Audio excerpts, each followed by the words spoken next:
जहाँ 52 बच्चों जी, का जी।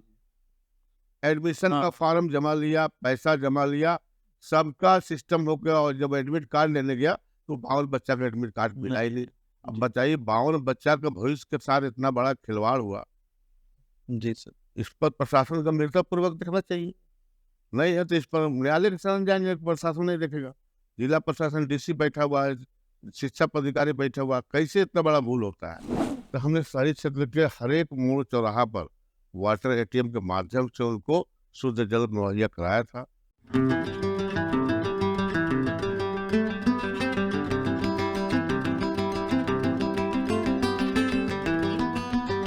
नमस्कार, मैं अभयराज और आप देख रहे हैं आपकी सभा। आज का ये जो हमारा अंक है बहुत ही विशेष होने वाला है, क्योंकि इस अंक में हम आपको मिलवाने जा रहे हैं दिनेश यादव जी से। गिरिडीह के लिए एक बड़ा नाम है, गिरिडीह की राजनीति के लिए एक बड़ा नाम है। पूर्व नगर अध्यक्ष रह चुके हैं और वर्तमान में जिला सांसद प्रतिनिधि है। तो स्वागत है सर हमारे चैनल में। धन्यवाद सबको, आपके चैनल को ढेर सारी शुभकामनाएँ कि आप जनता के बीच अपनी सारी बात को रखते हैं, इसके लिए बहुत-बहुत धन्यवाद। आशा करेंगे और आने वाले समय में और भी ढंग से इस बात को, इस जनता की समस्याओं को हमेशा अपने बात को एकदम बिल्कुल साफ-सुथरा तरीके से रखने का काम करें। तो सर सबसे पहले हम शुरुआत करेंगे आपका जीवन परिचय से। आपका बचपन कहाँ बीता? आप प्रॉपर गिरिडीह से हैं, कहाँ से? कुछ बताइए अपने बचपन के बारे में। हम प्रॉपर ग्रिड से ही हैं। जी, पहले हम लोग उल्टी बिहार रहते थे। जब हमारे 15-16 वर्ष की उम्र हुआ, तब हम लोग बड़ा चौक स्थित हरियाणवी में जी, रह रहे हैं। पिछले 40 वर्षों से यहीं पर रह रहे हैं। चूँकि एक ही थाना, एक ही मोहल्ला आस-पास बगल में 1 किलोमीटर है। हुँ। ऊटी में रहते थे, लेकिन अब हम लोग यहाँ रह रहे हैं। और सर आपकी पढ़ाई-लिखाई भी गिरिडीह से ही हुई होगी। जी। सर थोड़ा आगे बढ़ते हैं। पढ़ाई-लिखाई खत्म होती है।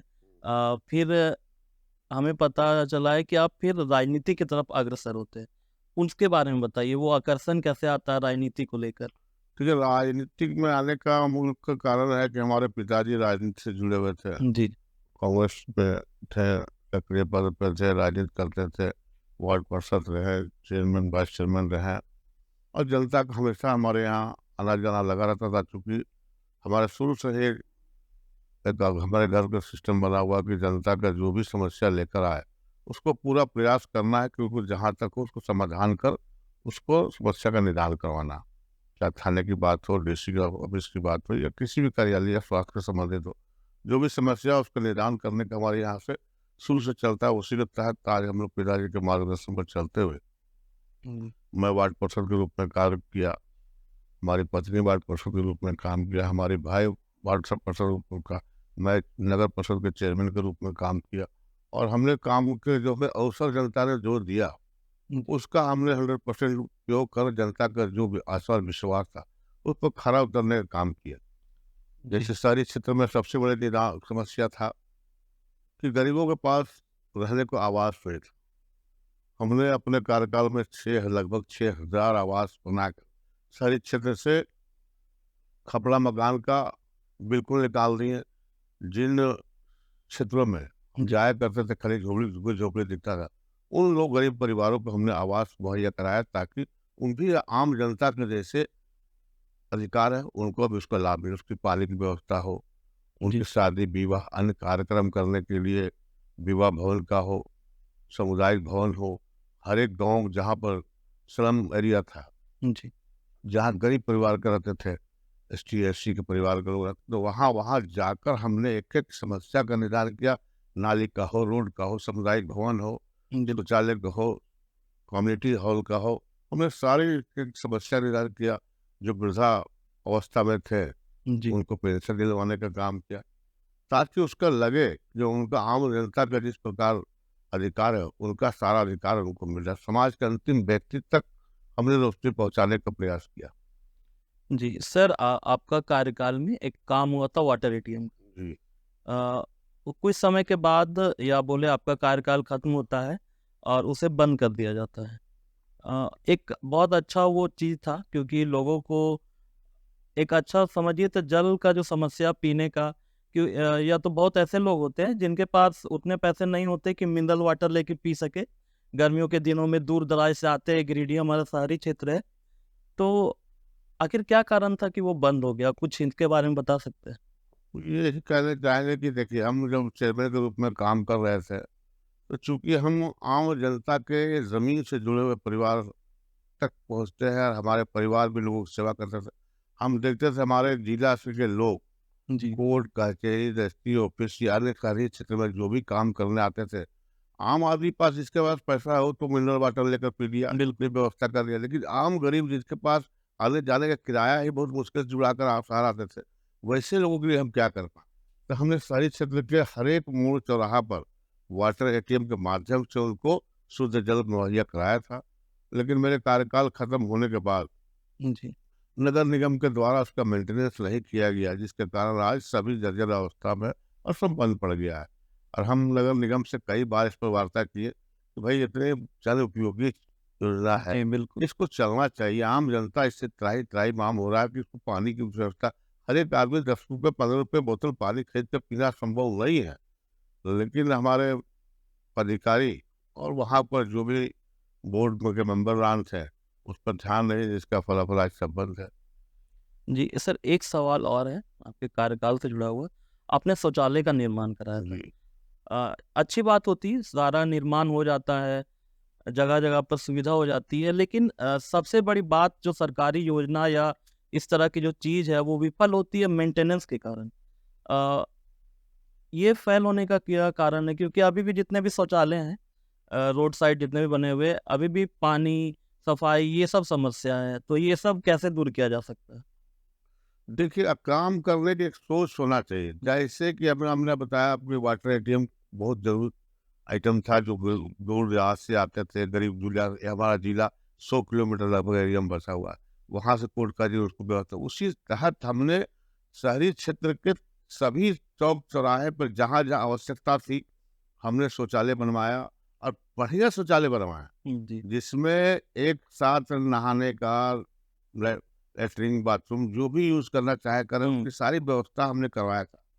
लेकिन आज अब देख लीजिए, आज हमारे मोहल्ले के पास में ही झरिया झगड़ी में है, बिल्कुल। पार्क के पास है, आपका बस स्टैंड के पीछे सारा अवस्था एकदम जर्जर हो गया, पानी टंकी गायब है, तब ये वहाँ के लोग आते हैं हमारे पास शिकायत करते हैं, भैया कोई मेंटेनेंस नहीं, जिसके कारण सब टूटता फूटता जा रहा है। ये सब कमियां हैं हमारे, हम क्या बोले, राजनीतिक हम लोग करते हैं, लेकिन हम बोलना नहीं चाहते किसी विषय पर। लेकिन ये जन प्रतिनिधि तो अपना है ही, हुँ, लेकिन जो जनता का पैसा से पूरा महीना के रूप में 30,000 40,000 50,000 तनख्वाह उठाते हुए, इससे अधिकारियों को भी गंभीरता पूर्वक सर, ये जनता की गाड़ी कमाई का पैसा हम लोग टैक्स के रूप में लेते हैं और उसका उपयोग हम लोग नहीं कर पा रहे हैं, ये दुर्भाग्य की बात है। आप मेंटेनेंस नहीं करा पाते हैं, सारी सुविधा सुविधा है। आज नगर निगम के पास पैसे की कोई अभाव नहीं है। हमने जब वहाँ कार्यकाल में थे, जी सर।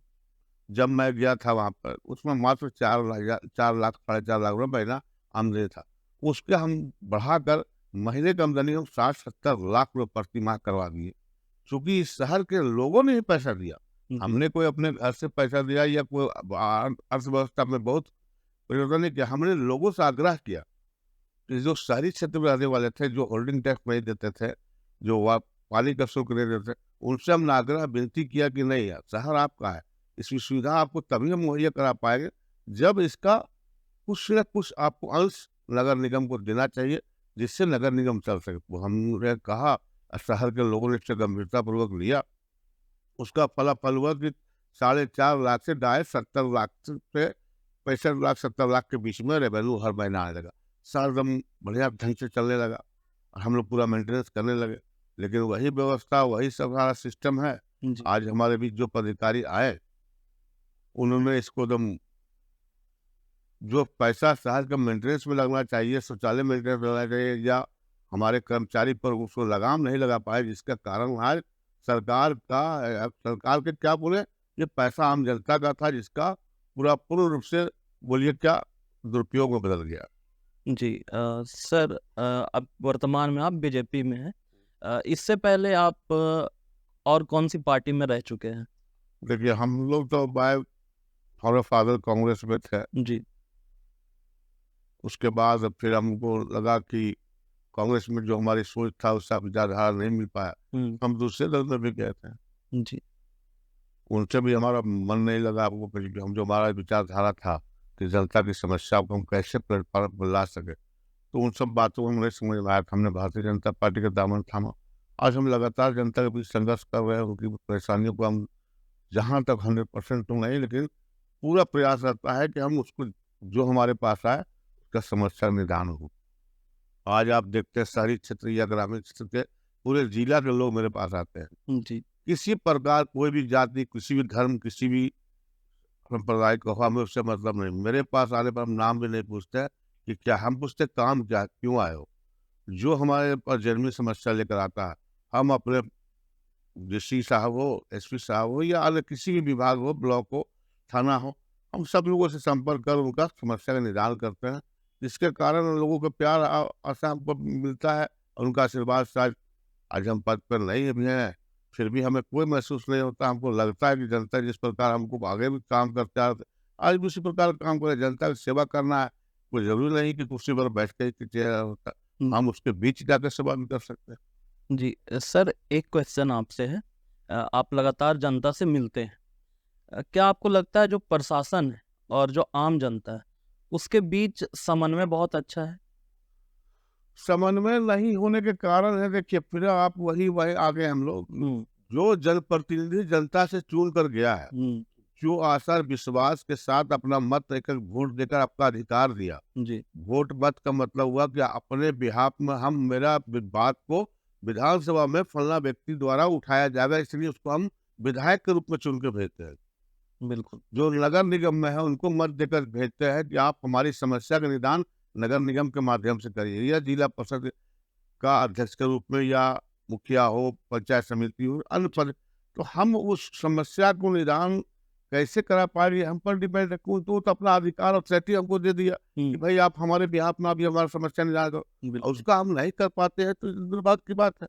आप अपना पावर को समझ नहीं पाते, इसका कारण बहुत सारे जितने राजनीतिक के दलों के अधिकारियों से मिलकर जो समस्या का निदान खुले मन से होना चाहिए वो नहीं हो गया, कुछ बातें वो अंडर टेबल करा लेते हैं, जिसके कारण समस्या उत्पन्न होता है और अधिकारियों को मनोबल बढ़ता है।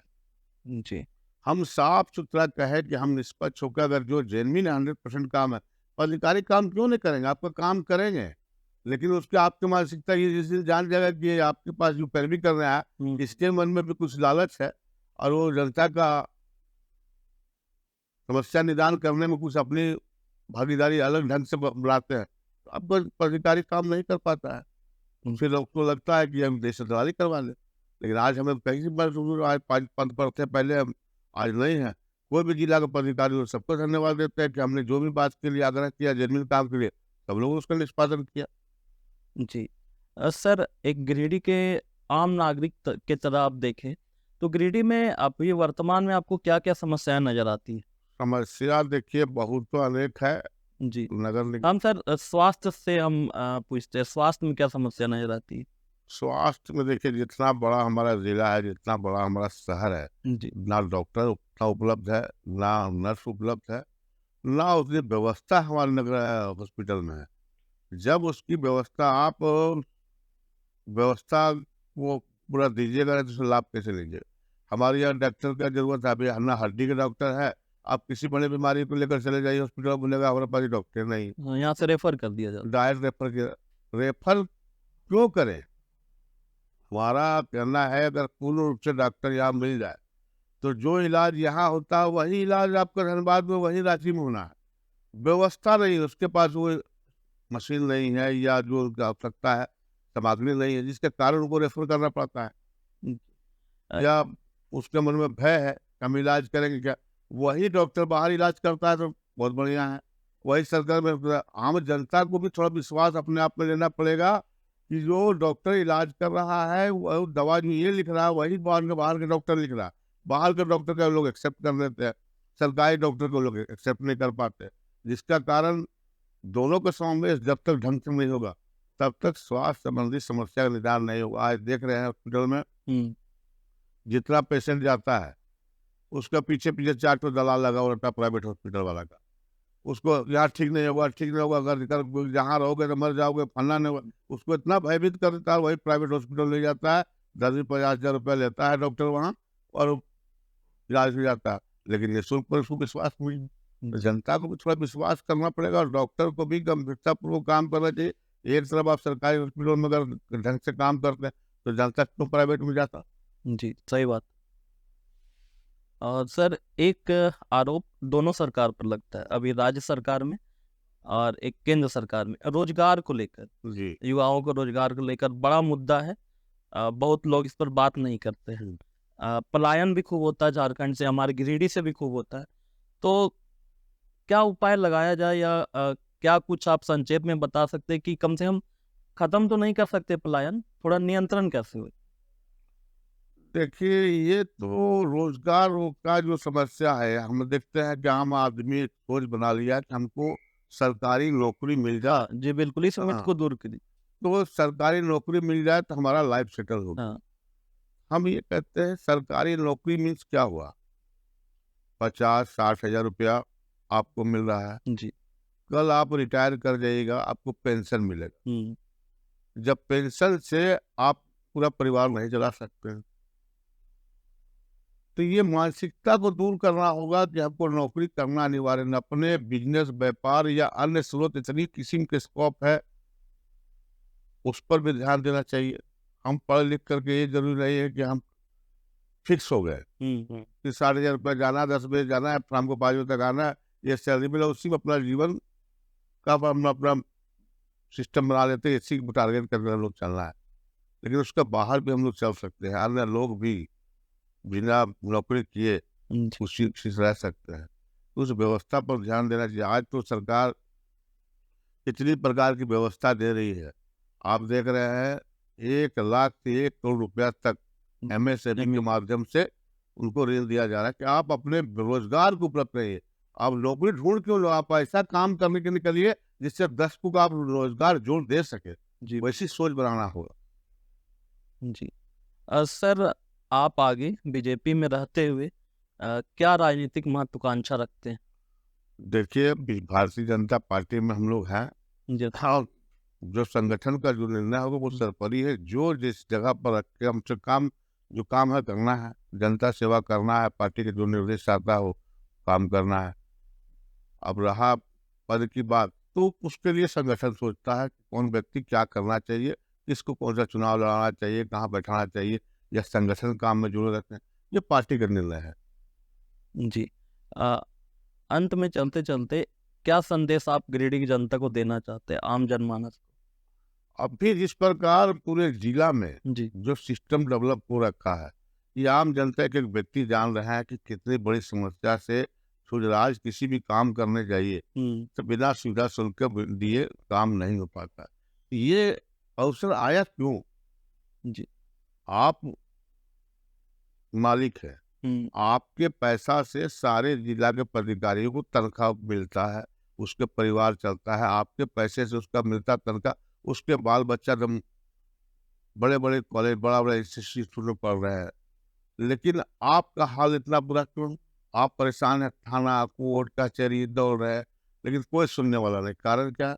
आपकी बात को कोई गंभीरतापूर्वक जिस सदन में रखना है, वहाँ नहीं रख पाते हैं। वैसे पदाधिकारी को रिपोर्ट होता है, पदाधिकारियों पर लगाम नहीं लग पा रहा, जिसका कारण आज हम आम जनता रो रही है। आने वाले समय में जनता को समझना चाहिए कि यह कैसे जनप्रतिनिधि चुने, कैसे अपना मुखिया चुने, कैसे अपना विधायक चुने, कैसे अपना सांसद चुने, जो हमारा समस्या को निदान कर सके, हमारे बाल बच्चों को, भविष्य को बिल्कुल जिस दिशा में जाना चाहता है उसको उज्जवल बना सके।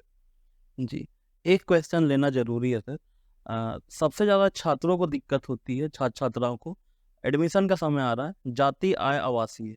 ये ऐसा डॉक्यूमेंट है जो लगता है एडमिशन को लेकर, जितनी जो स्कॉलरशिप मिलती है इसी के बिहाफ पर मिलती है।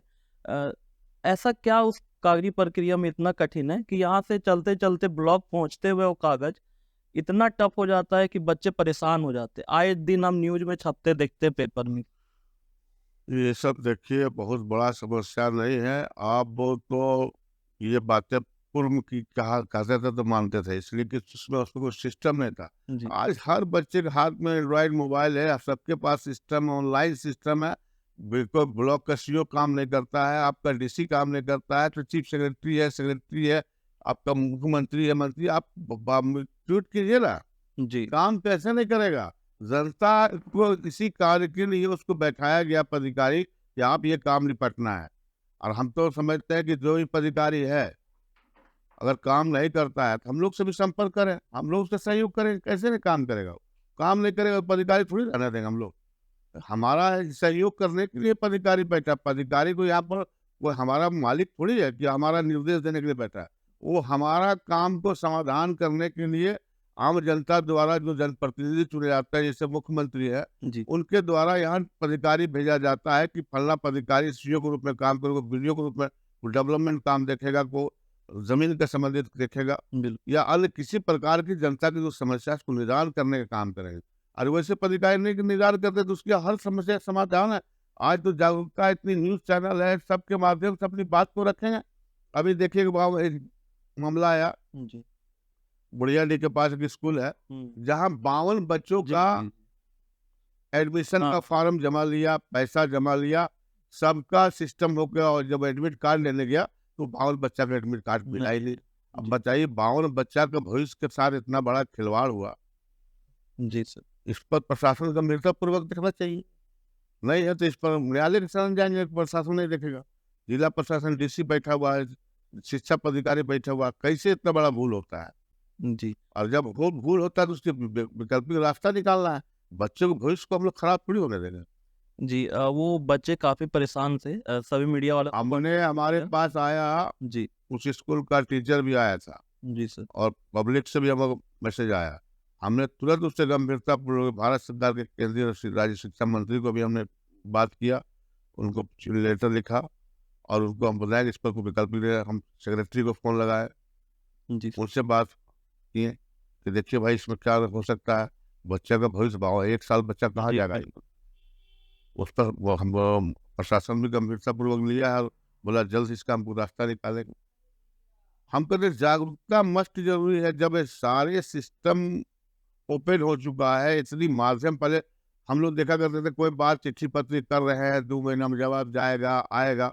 अब तो हाथ में क्या है, हाथ में मोबाइल लगा रही है, आपके मुख्यमंत्री हो, चीफ सेक्रेटरी हो, डीसी, आप डायरेक्ट बात करिए, यस, आपके ही लिए बैठा हुआ हो। सब जगह नंबर सबका फ्लैश है, डीसी का, एसपी का, जहाँ जो समस्या हो लगा कर उनसे डायरेक्ट बात करिए। अब तो क्या, आप उसके बाद कभी गंभीरता समस्या कैसे आएगा? जी, जिसका सेवा लेना, आप सेवा लेना भी आपका ड्यूटी है। आप अपनी समस्या को रखिए, अगर नहीं निदान करते हैं तो उसका और भी वैकल्पिक रास्ता है। ऐसे नहीं पदाधिकारी पर पदाधिकारी है। चैनल थोड़ी भारत में संविधान के अंतर्गत वो एक पद एक व्यक्ति के लिए नहीं है। अगर हमारा ये बात नहीं सुनता तो वो ऊपर जा सकते हैं, और उसके ऊपर भी नहीं हुआ तो उसके लिए न्यायालय खुला हुआ है, न्यायालय शरण में जाएँ। लेकिन गलत हम लोग किसी हाल में नहीं होने देंगे। और जो भी व्यक्ति का अगर किसी प्रकार की समस्या है, जी, तो हम पूरे शहर वाले, पूरे जिले वासियों से आग्रह करते हैं, हम तो दिन भर इसी काम में रहते हैं। लोगों से आग्रह है कि किसी प्रकार की समस्या हो तो हमारे पास आए। हम अपने पूरे क्षमता के साथ लगेंगे, उसको पूरे समस्या का समाधान करने का प्रयास करेंगे, और हमारा आशा है, पूर्ण विश्वास है, जनता हमेशा हमेशा मेरे बीच आया और उसका समाधान किया, और आने वाले समय में जो भी हमसे बन पड़ेगा, हम जनता के लिए करने को हमेशा तत्पर हैं। जी। तो आज हम जुड़े थे दिनेश यादव जी से। उन्होंने हमें कई सलाह भी दिए और हमें अपने जो ड्यूटी है गवर्नमेंट ऑफिसर की, उसको पूरा कैसे करवाना है, ये भी बताया। जितनी भी पारदर्शिता से इन्होंने बात की और एक भरोसा भी दिया आम जनमानस को कि अगर आपको कोई समस्या होती है, जो जेन्युइन समस्या है, तो आप सर के साथ सर के पास आकर जुड़ सकते हैं। इनसे को अपना प्रॉब्लम बता सकते हैं। ये अपना क्षमतावश उस प्रॉब्लम का सॉल्यूशन भी करते हैं। सर बहुत-बहुत धन्यवाद हमें समय देने के लिए और आपके भविष्य के लिए बहुत-बहुत शुभकामनाएँ। धन्यवाद सर। धन्यवाद।